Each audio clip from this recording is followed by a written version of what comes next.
This video has been in the making since a very long time at this point, and finally it's here in this video. I'm going to be predicting my 5-star reads, as you can read in the title, so you already know. But basically what I'm going to do is like look at a book, and because of a few reasons I'm going to decide that, oh, this book is probably going to be a 5-star read for me, and I'm going to read it and we're going to see if it's actually going to be a 5-star or not. Spoiler alert, I get one of the best books of my life, actually two of the best books of my life in this video. Last time I wanted to make this video, even then I had some amazing books in queue for me to read my 5-star predictions, and one of them actually turned out to be a 6-star. So clearly I'm very good at it. Let me know if you enjoyed this video, then I would love to make more of these, because this is a short way of me finding books that are going to be my favorite in the future, and of you guys getting a good book recommendation. So again, let me know if you enjoyed this video. Let's get into it.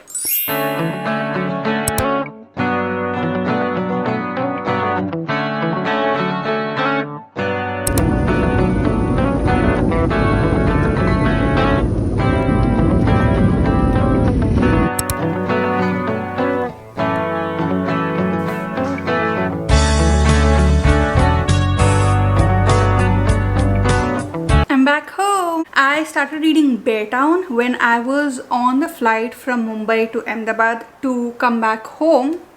I'm trying this new hairstyle. I'm so conscious right now of it, but still, I am now 33% into it, so let's talk about it. While I was in Mumbai, I went to a bookstore called Fictionary, and they had this gigantic copy of The Winners available. They also had the normal paperback version of all of the 3 books that are there in this series. This is the normal paperback version, and earlier when it was actually published, it used to be of this edition, like this huge edition, and I am not getting it anywhere, even like on Amazon or in any other bookstore. So when I saw it in Fictionary, I was like, I have to have it. But this is actually the 3rd part of this entire series. So first off, we have Beartown, second is Us Against You, and then we have The Winners. And I was not going to read Beartown at all. I mean, it has been on my radar, but I was not going to read it at all. But when I saw this book and I bought it, and then on the flight I read the dedication of this book, I was like, I want to read this book instantly right now on the flight itself. But I couldn't, obviously, because this is the 3rd book in the series. So I was like, the closest thing I can do to reading this book, so I can get to this book faster, is to read Beartown. So I got Beartown on my Kindle and I started reading it on the flight itself. Also, that I could finish reading the first 2 books and get to this book because of the size, the sheer size of this book and the way it feels when I hold it. I just am obsessed with how it feels, and I actually cannot wait to get the other 2 books also in this size, in this edition, if it is available anywhere. So this is like the difference in their size, and I am obsessed with this edition completely. Anyways, that was the inspiration for me to pick up the book. But also the reason it is in this video is because Frederick Backman is the author of so many of my favorite books. I think all the books that I have read by Frederick Backman have been 5 stars. So we have A Man Called Avi, 5 stars, Anxious People, 5 stars, 6 stars. Recently I read a short story by him which is called The Answer Is No, 5-star read for me. Obviously, I think that any book that I read by this author is going to be 5-star. I have also seen reviews of this book in so many places, and a lot of people do rate this 5-star. That's why I have predicted that this is going to be a 5-star read for me. And as I started reading in the flight, I literally wanted the flight to be so long that I could just finish it sitting on the flight itself, because it is such an isolated place where I can concentrate fully on the book, and that is what I was able to do. And I reached around 33% of the book by the time I landed, and now that I'm back home, all I want to do is just sit and read this book. That is like literally my plan for the entire day and entire night today, because I cannot stop reading this book. Basically starts off at a very intense point. Something really crazy is foreshadowed in the first page itself, which I'm not going to tell you because I don't want to give any spoilers, but something is foreshadowed, and then it's like, this is the story of how we get to that point, and I'm very intrigued to read it. It started off like that, and then it talks about hockey, and hockey is one of the major parts of the book till now that I have read. So basically, there is a match that is being held tomorrow. The junior team is to play ice hockey and they have to win, not only so the team wins, but also because it is so important to the development and sustainability of Beartown itself, because everything is closing up. People don't have jobs anymore. People are flying away from this town because it is so hard to grow in this town now. But if the juniors are able to win the game, then they will get a lot of money, sponsorships, people will want to come travel to this place, so they will also get money from tourism, things like that, which is why the hockey game is not just a hockey game, it is so much more in the book till now.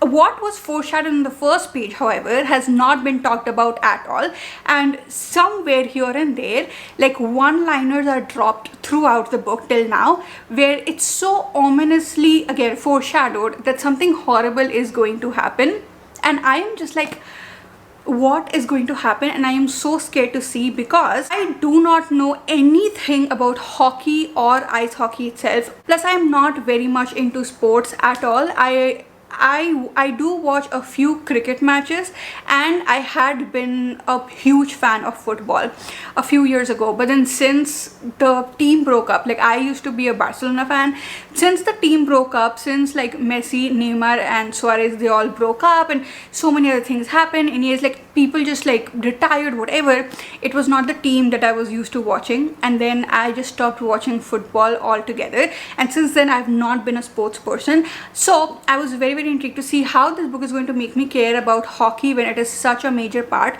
of the book. But till now, not only do I care about the hockey game itself, I also care about all of the characters of this Beartown, because so many characters are there in this book, and you also get to switch the perspective every 1 or 2 paragraphs, and you get into their perspective, and then their entire character is built out, and you can see what this hockey game that is to be played the next day means to all of these characters. And watching that has made me care about the characters. It has made me care about the game of hockey, because I want to see what happens when these characters win or lose this game. I am honestly flabbergasted already by the writing style of this book, because the switching of perspective means getting into the head of each character, and I cannot believe that one person has written all of these characters, men and women, old people, young people, teenagers.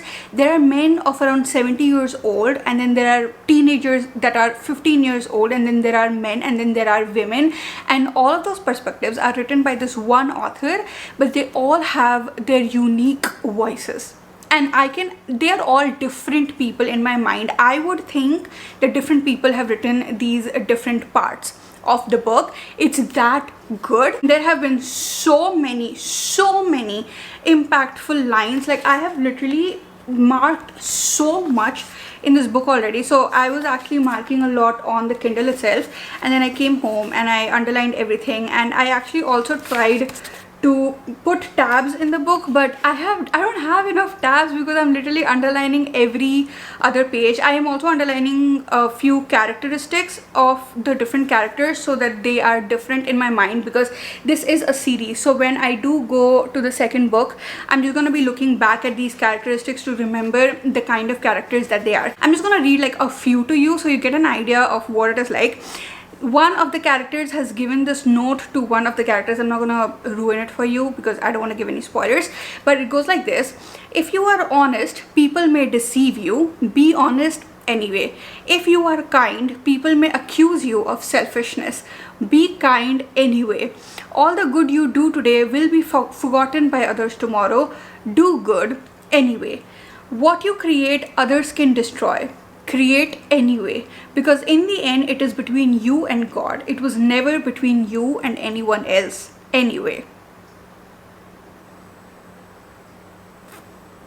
And then in the end there is one line that the person who has received this has written for himself, and literally 2 pages in, and I'm like, lightning has struck me. Okay, because of how it's written and how attached I'm getting to all of these people. Now I'm going to sit and read ahead. Let's go.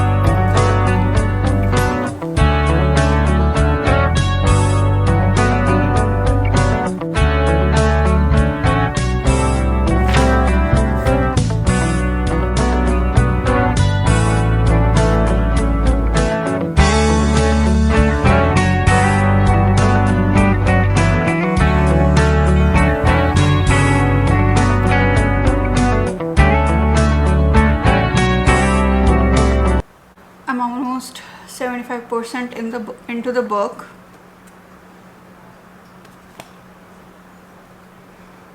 this has gotten intense. The entire time I've had this choky feeling in my throat, and I'm just like, I'm feeling so many things as I'm reading the whole book. It's very overwhelming the way I feel when I'm reading the book, because yeah, you should definitely read the trigger warnings when you start reading this book, because now, like, the thing that was being foreshadowed, I think it happened and you're in the thick of it. I really hope this is not crooked. You're in the thick of it and it's intense and brutal. The main thing itself, the incident, is not very graphic when it does happen. You do get the details, enough details to be able to visualize it, unfortunately, quite well, but also it's not extremely graphic. But the impact of that incident on literally every single character that you have read in the book, that is very, very detailed, and it is brutal, not only in a way where it has had a bad impact on the people, but also just how disgusting humans can be. And that is a very strong way of describing human beings, but that is what this book is. Just like, I know this already, it's just bringing it out. So like, how there are good people in the world, and then there are bad people in the world, and there are bad people who think that they are good, that they're doing what is right, and just how dangerous it can be to a community and a society.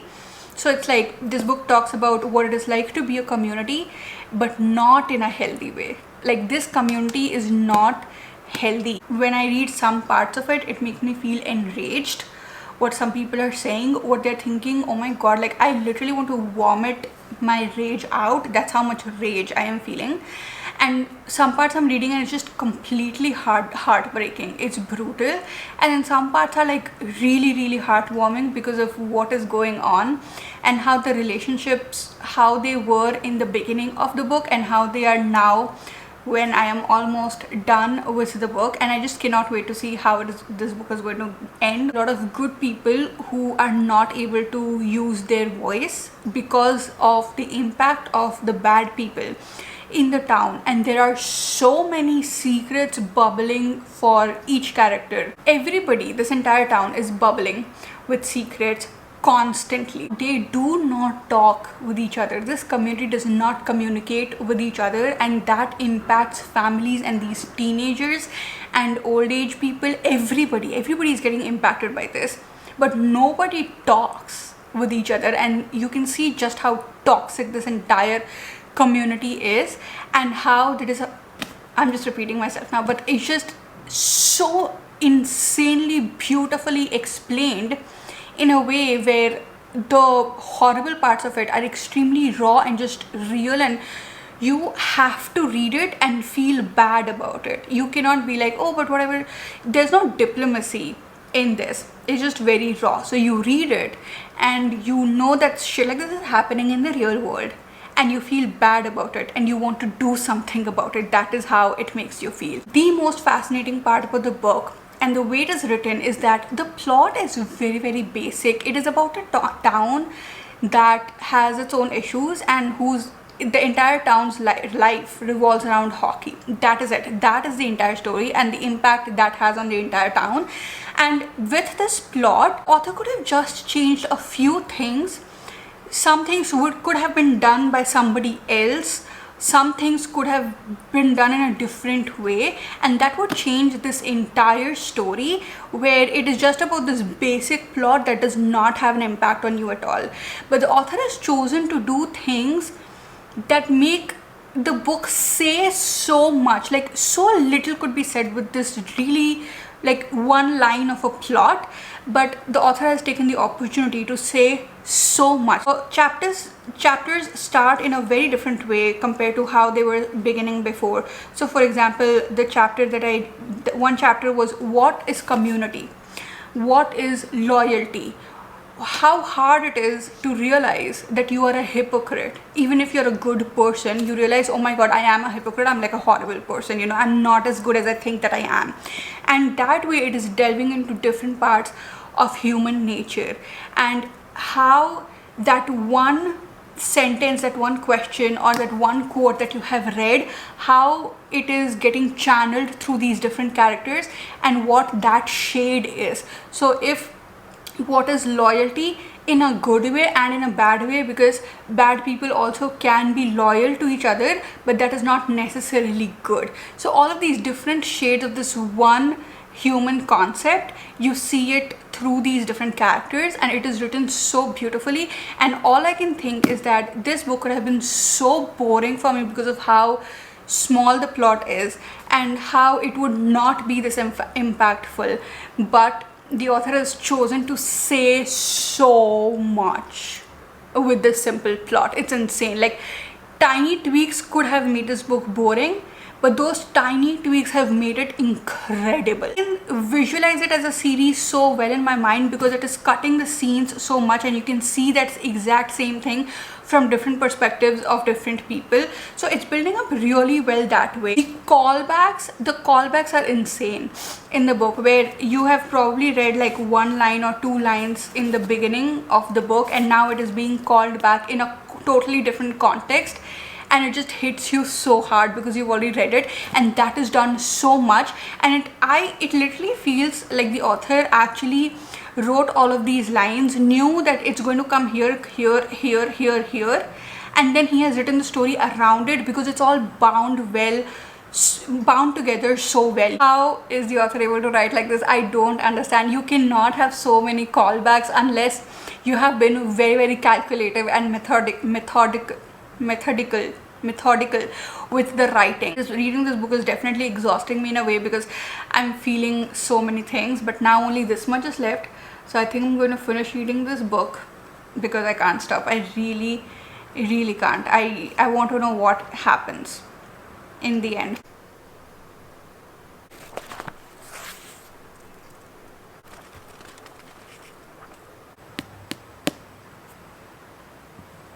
Done with the book. I'm not reading any of the books in this video in the beginning itself because I need some time to sit on it and see if it is an actual 5-star. What did I read? And I don't know if I should have read it this quickly because there's so much that happened.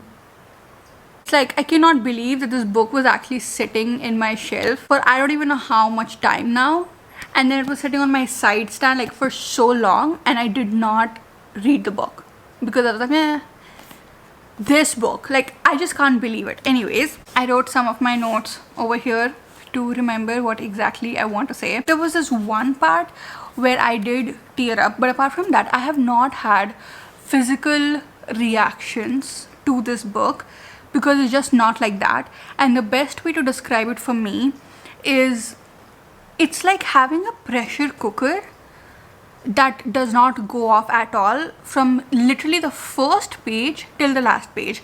The pressure is literally built on you as a reader from the first page, the first paragraph itself, because you know that there is something that is going to happen. Then it backtracks, whatever, to the hockey game, which you see all of the pressure that is there on the town. Then you go ahead and you see the other stuff happening. Then you see the callback of what exactly happened on the first page. You see the secrets of all of the people in this town, and somehow, even if there are so many characters, you know every single one of them differently. The book talks about so many topics like parenthood, bullying, homophobia, whatnot, through all of these characters, and it does not feel, that's the point with Frederick Backman's writing, that it does not feel like it's on your face writing, you know. It's so subtle and it's through the story itself, so it does not feel like he's talking about those things. It feels not in an informative way. It feels like he's talking about the impact of these things through these characters, because you're seeing how these characters feel. So that is what I like about fiction books a lot, that when you're reading a non-fiction books, you are fed information, you are seeing what exactly it is, like what is bullying, right? What does it mean? But you are not seeing how it is impacting the other person. That only happens when you are talking to a real human being who is actually going through bullying. He will tell you, or she will tell you, they will tell you what exactly that is like, right? And so that is done so well in this book, and all of that is done in this same pressure, and it's a pressure cooker that does not go off. So you're constantly in the pressure cooker, and sometimes the gas is on high, so within the pressure cooker, yes, there are more bubbles. Sometimes it's on low, so within the pressure cooker there are lesser bubbles, but the pressure is maintained constantly on your heart and your mind, and it is intense. And so I've not had any physical reactions to the book because it's pressure cooker, it never goes off. So I never cried, but there was constant choking in my throat. Somehow, now that I've finished the book has actually managed to shock me a lot because it was unpredictable. Even if I knew what is going to happen from the first page, it was unpredictable. And the way that it ended and what happened in the end, oh my god. It was unpredictable for me, it was shocking, and it was beautiful. They don't really explain all of the games that's happening or the rules of hockey and things like that. They explain the essence of hockey, more like they explain the essence of sports itself. So even if you are not a hockey fan, but if you're some other sport fan, you'll be able to relate to the love that you have for that sport so much. And even though I don't have love for any sport like that, now I'm very, very invested in hockey of this town. This is what I talk about when I talk about first books, that the book has built up the second book very, very well, and there are so many threads loose, especially towards the end of the book. So the story that starts in this book ends in this book, but there are so many loose threads that if you choose to, you can read about in the second and the third book. And so the second and the third book are actually built quite well in this one, but this entire book was a story within itself, and that is what I want a book to be. It did not feel like a build-up, it did not feel like a filler, it did not feel like, oh, you have to read this so you can go to the second book, so this part comes and then you enjoy it a lot. And I am saying this in context of Akotar, because you read that entire like first book in that series, like I've still not finished that, I have to reread it and vlog it soon, but you read the entire first book, it is a mid experience, and then everybody is like, oh, you have to read the second book, and then you read the second book, and then something happens, and then you're like, oh, okay, it was all worth it, which it was worth it. Like, it is one of my most favorite books ever, the second book, but why would you make the first book like that, where you have to get through it? That is not how I felt with this one. There was no getting through it in this one. It felt like a book within its own stand, and I loved that. I am obsessed with this book, oh god. And the way Fredrik Backman is able to talk about so many things through storytelling is just insane. It's insane. And this like, his writing makes me just wonder about what goes on in an author's mind. And basically there are so many things that I would like to shout from the top of a mountain or the rooftop, and so many things when I see things happening on social media where I want to say things but I can't.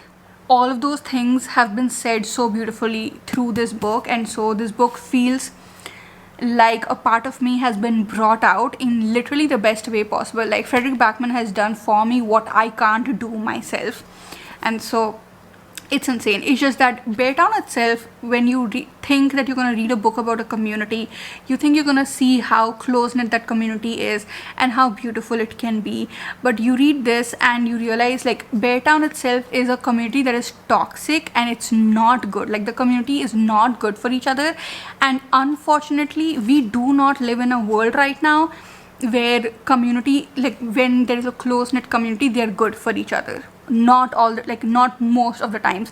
It's so rare to see a place where a lot of people come together and it's all good and nice. No, community, when it can be toxic, and that is portrayed in this book again beautifully, because that is the only word I have. I really wish that I was Fredrik Backman so I could talk about his book in the best way ever and give, like, explain it and give it the justification it deserves, because it is so beautiful. And I don't know if you can see, but I'm at a loss of words.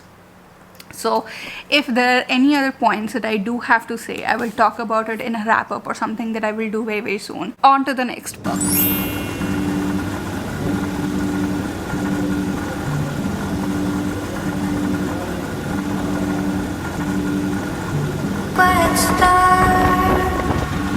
This is quite a few days later. I started reading The Favorites by Lane Fargo a few days ago. I read most of it, around 30 to 44% of it, when I went for my solo date to have coffee and just like sit and read and have some chill time. And then I thought of updating you guys once I come back home, but then I don't remember why I did not. And then that night I just sat and I finished reading the book, and I again thought of, you know, shooting the update then after finishing the book. But I was so angry since then. Like till now I have not read anything.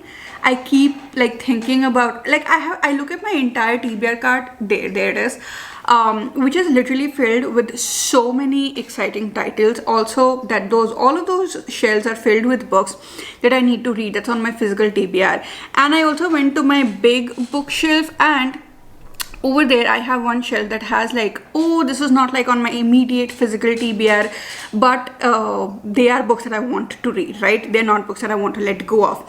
So I even went over there to see if I will get a book over there. No, because even though all of these books I've been so excited about them, now I have absolutely zero excitement. And you know why? Because I have a strong feeling that this book put me in a slump, and that's a negative start to the review of the book. But let me just tell you guys more. So what I was going to update you when I was at like the 40% mark was that it has like a slow build up. I wasn't very connected to the characters at that time, and I think at the 44% mark or sometime after it or before it, something like really cool happens, like this crazy thing happens. And there were like a few moments here and there where I was like, okay, now is the point after which this book is going to get good. It's going to get so good. Those moments were moments, that's it. Because literally from the next chapter onwards, things would like de-escalate and it would not get more intense. It would not get better. Now let me tell you what the book is about so you can understand. The book is about these two people who are into ice skating. I think it's figure skating. I think that's what you call it.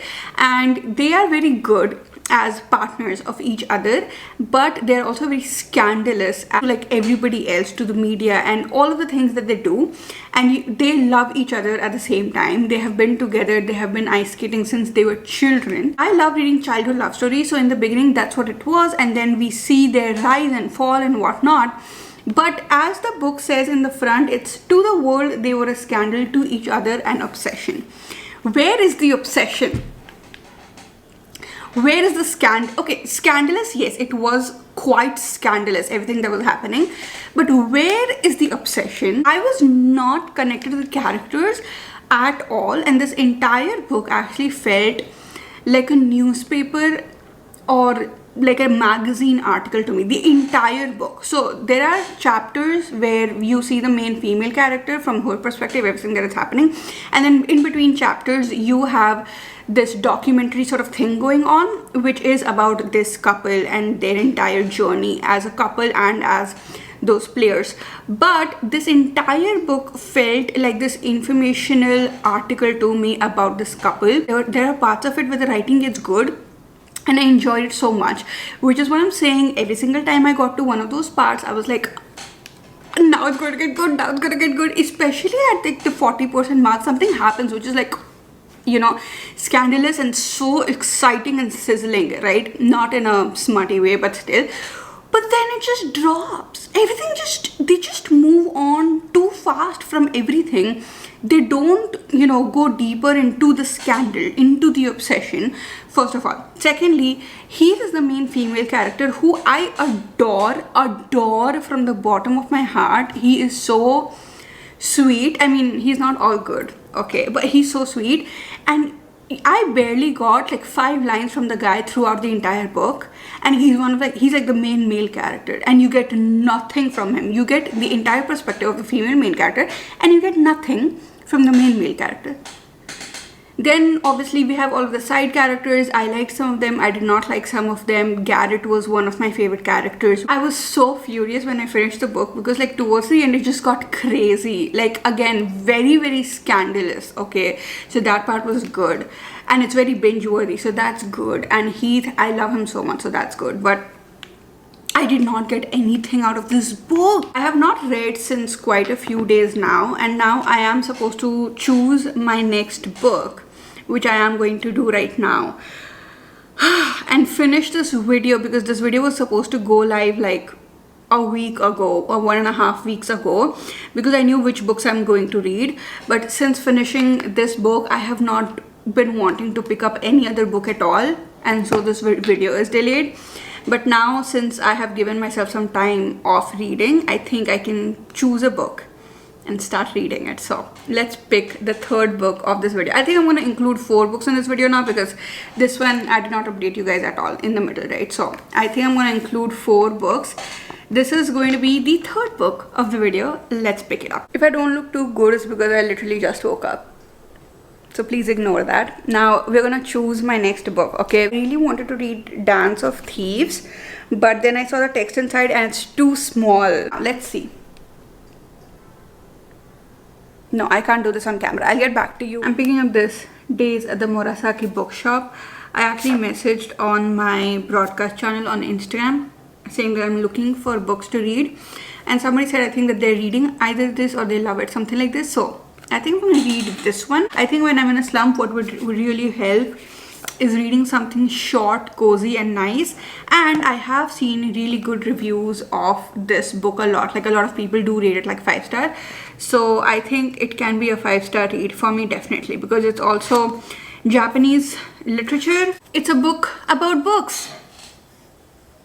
I love books about books. So yeah, I'm going to be reading this next. Hopefully will give you guys more updates than I did for this book. Let's go. Hello! I was going to end the video after reading Days at the Murasaki bookshop, but I heard about this, but I don't know why I did not register it. But there is a new Hunger Games book. There is a book before this book which I have not read and I am not going to ever read. Let me backtrack. So point is that there is a new Hunger Games book, and the reason I am so excited to read it is because it's Haymitch's story. I don't know how to say it. Haymitch ka story. Haymitch is, if you don't know, one of the characters in Hunger Games, the entire trilogy. And I think if you go back to my videos since some time, like since I uploaded the Hunger Games vlog, if you look at my videos, there are so many videos where I have recommended Hunger Games, the trilogy, because I am so obsessed with it. It is one of the best things that I ever read, and then I also watched the movies, and it was one of the best movies that I had ever watched, and it was just like really good. And one of my favorite characters was Haymitch. So now when I came to know that this book is of Haymitch, I was like, I have to read it. And because it comes from a 5-star series for me and it is of a favorite character, I think that this book is going to be a 5-star for me, which is why I'm predicting there's going to be a 5-star. So I was like, I'm just gonna make this the last book for this video. This video is so delayed, god, but this is going to be the last video, and we're gonna be reading Sunrise on the Reaping.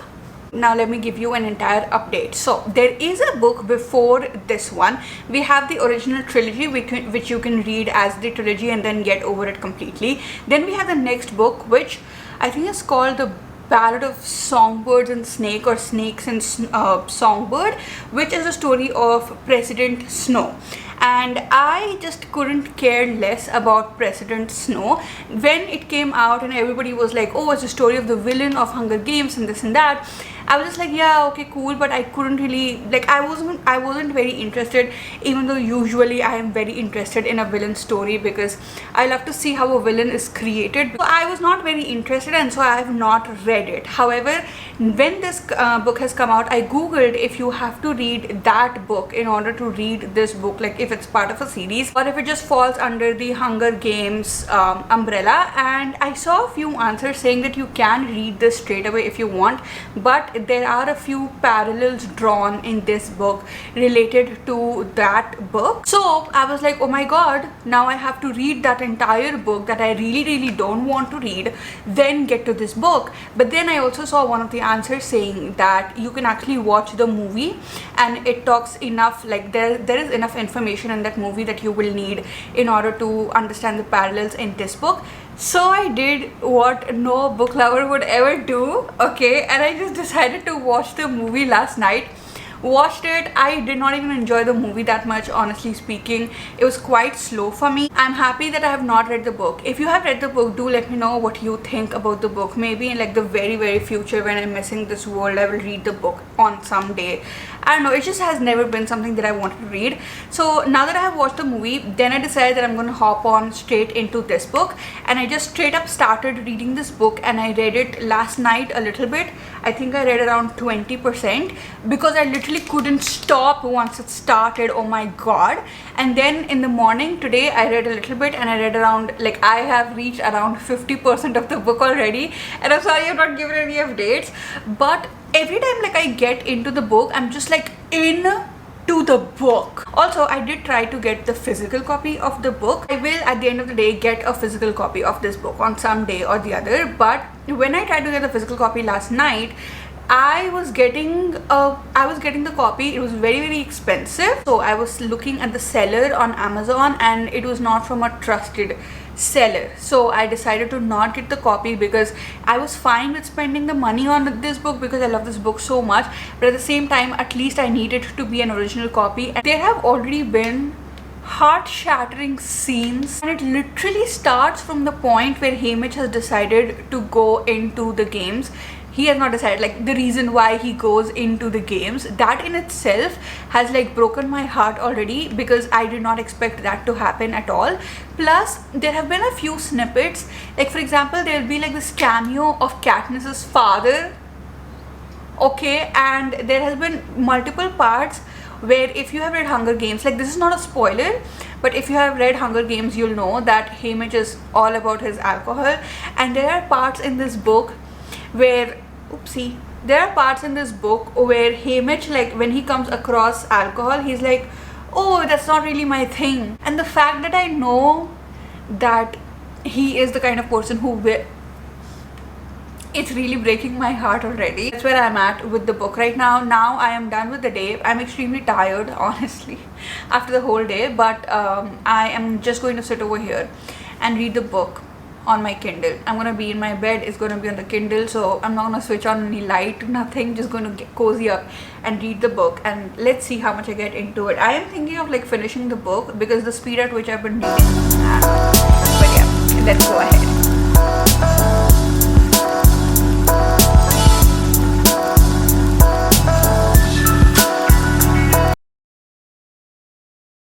Okay, I'm around 70% into the book, and I think one of the things in this book which is way more prominent than the entire series that I have read till now is that this one is way more political, because there is a part in the book where Plutarch is talking to Haymitch, and he's like, you know that the people in the district, like the number of people in the district, they are way larger, the number is bigger than the number of people in the capital.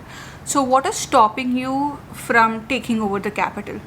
And Haymitch also is thinking to himself, what is stopping him? And not just that, there are like some places where some people from the capital are also there, right? And they are just like talking about, you can just see how brainwashed they are, the people in the capital and the people in the district, and they're all brainwashed by President Snow. What is it that is controlling us? Why are we being controlled when we don't need to be controlled? And there have been so many instances till now where Haymitch is thinking this to himself. So that is one thing that is heavier in this book. There has been a lull in the book for a long time now, for like around 20-30%, 20%, 15 to 20% of the book, which I don't want that information, honestly.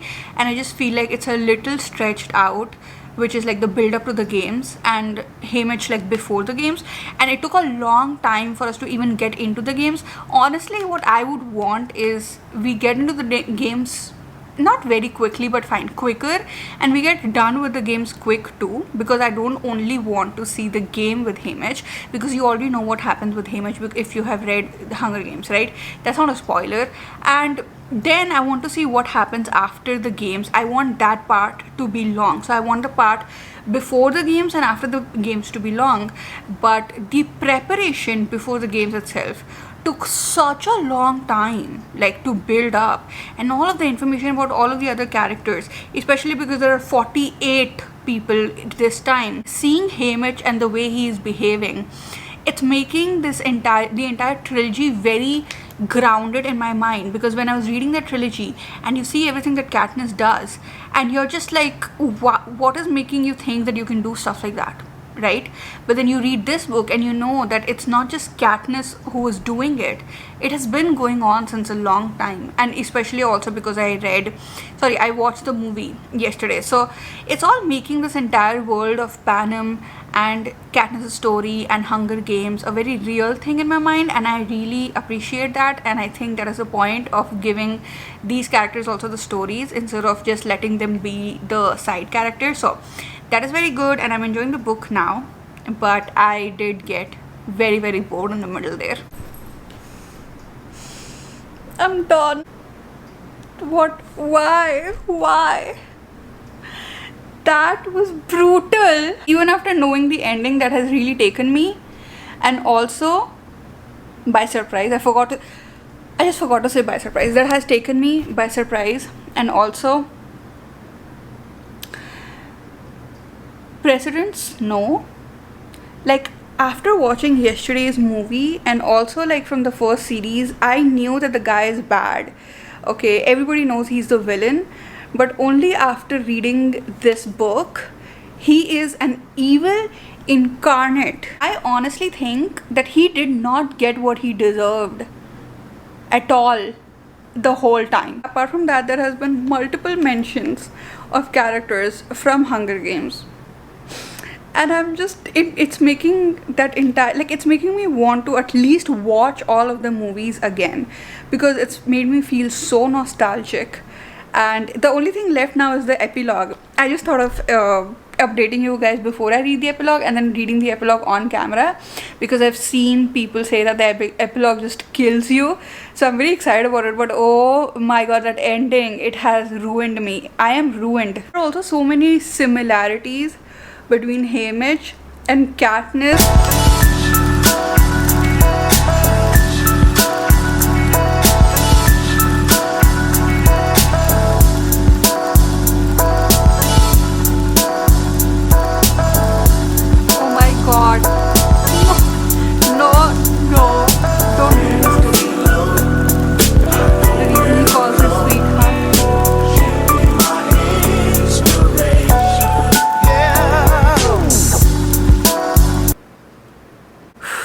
Great, I'm done with the book.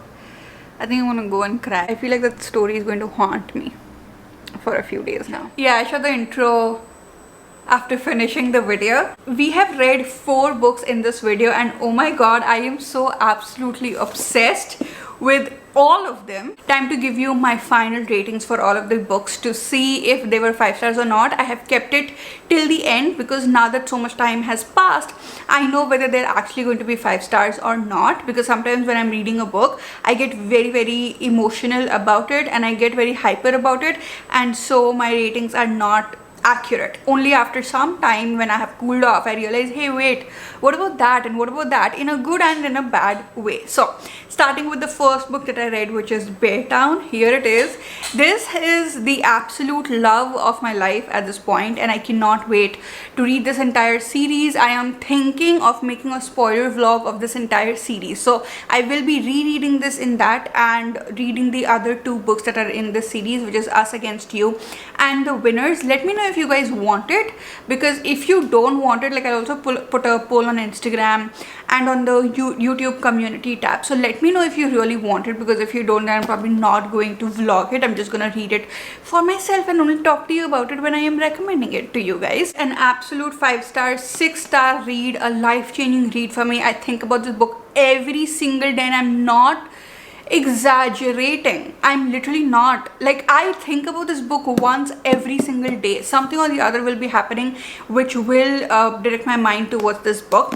Now, I do know that I talked a lot about so many good things about this book, but I also do want to say, now that some time has passed, that one of the reasons why I was able to stick with the book for long enough for it to become really good for me is because I am biased when it comes to Fredrik Backman. He's one of my most favorite authors ever. Okay, so when I started reading the book, yes, I got hooked in the beginning itself because of some of the writing, but also, like, there were parts where you would generally get bored, but I was not getting bored because I love Fredrik Backman so much, and I trusted him that as I go into the book, further into the book, it's going to make sense and it's going to be absolutely essential to remember all of the things that I am reading in the beginning, and everything will make sense. If you have never read any book by Fredrik Backman before, then there are high chances that you will find this book very boring. So I don't suggest that you read this as your first Fredrik Backman book, but if you have read books before and you truly like his writing and you believe in him, that his books are good,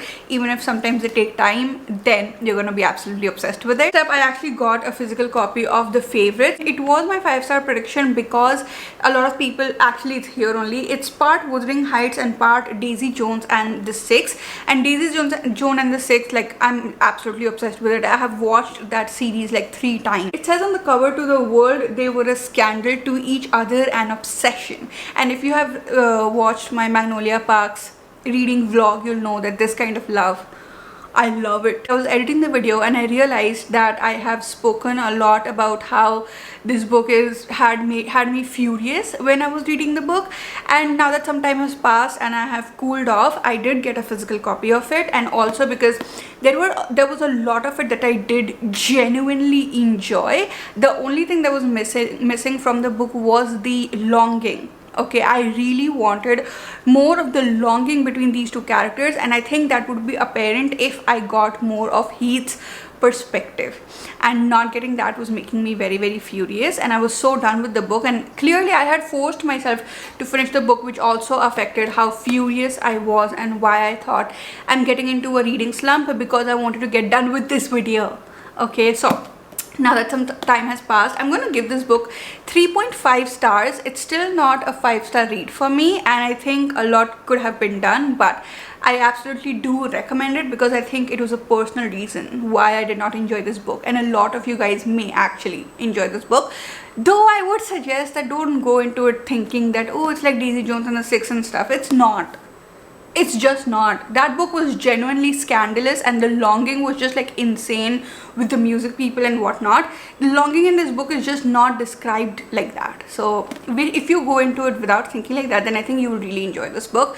Also, absolutely obsessed with this cover. I love this book. Then the book that saved me, which I think I've lost footage for this book, which is just horrible because I was just gushing over this book so much when I read it. We have Days at the Murasaki Bookshop by Satoshi Yagisawa, translated by Eric Ozawa.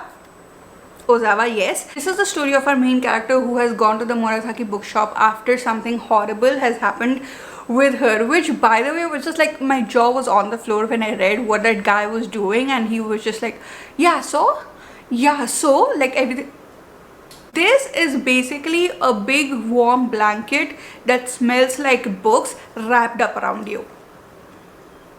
It's one of the best books that I have ever read. I did get annoyed towards the end a little bit when I think Momoko is her name. in the second part, she comes into the picture. Now, not because Momoko was not a good character, but mainly because I am the kind of person who, even if I'm watching a series, I get very used to the characters that I am watching. So when a new season comes, if new characters are introduced, or if I'm reading a book series and new characters are introduced in the second book or the third book, whatever, I am already annoyed.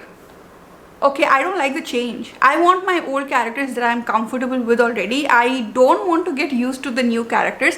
It's uncomfortable for me, and that's just how I am. So I already start at a negative point with these characters, and it takes a lot for them to become pleasing and good for me. In this book, I was starting at that negative point, but also with Momoko, it got a little very, I don't know how to say it, like a little inspirational, like on your face inspirational, and I did not enjoy that aspect because the entire book apart from that has been very cozy, and it was nothing on your face, though it did inspire me in so many different ways, and I was literally falling into a reading slump.